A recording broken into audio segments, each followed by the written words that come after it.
Malumunuz üzere 1 Ocak 2024 tarihinde e-mail ile ilgili bir kanun devreye girecek. Bir yıl boyunca sim kartı takılmayan cihazlara şebeke verilmeyecek.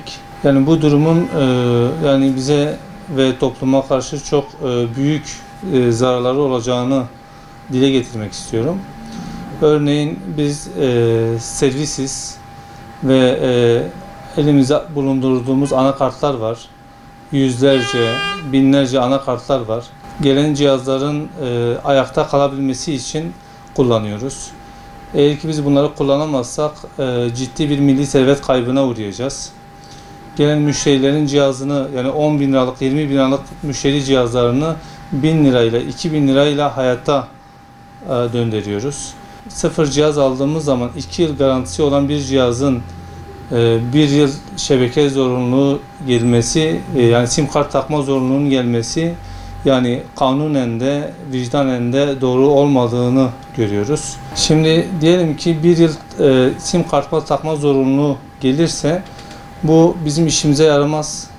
Çünkü bizim elimizde tutmuş olduğumuz onlarca, yüzlerce, kimi esnafımızın elinde binlerce anakart var. Yani halkın da işine yaramaz. Çünkü herkes sim kartı almak zorunda kalacak ve almış oldukları sim kartı ile beraber kontör yüklemek zorunda kalacaklar. Sim kartları iptal olmasın diye. Yani bu daha çok büyük firmaların işine yarayacak. Teknik servise önem verirsek, teknik servisleri ayakta tutarsak büyük oranda milli serveti ayakta tutmuş olacağız ve insanların sıfırdan cihaz almasını engellemiş olacağız. Yani yeni bir cihaz almak demek, yeni bir dışarıya para göndermek demek olacağı için biz yeni bir cihaz almayı değil, var olan cihazı onarılmasını halkımız için de bizim için de daha iyi olacağını söylüyoruz yani. Çünkü bugün Türkiye'ye giren cihazlar dolar bazlı giriyor. Dolarla tüm elektronik eşyalar dolarla alınıp satılıyor.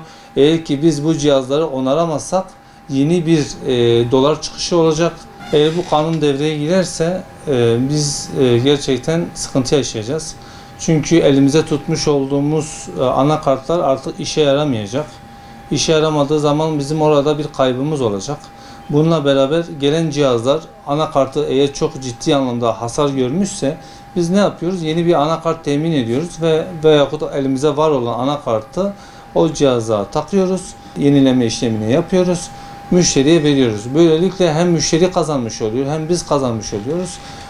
Ve bizim kazancımız da malumunuzdur ki biz burada kira veriyoruz, bir elektrik, su giderimiz var, bakmakla yükümlü olduğumuz ailemiz var, yanımızda çalıştırdığımız elemanlarımız var. Yani bunların da hayatlarını devam edebilmesi için teknik servisin ayakta kalması gerektiğini dile getiriyoruz ve bu konuda yetkililerden bizim sesimize ses vermelerini talep ediyoruz. Umarım bizim bu çağrımız karşılık bulur.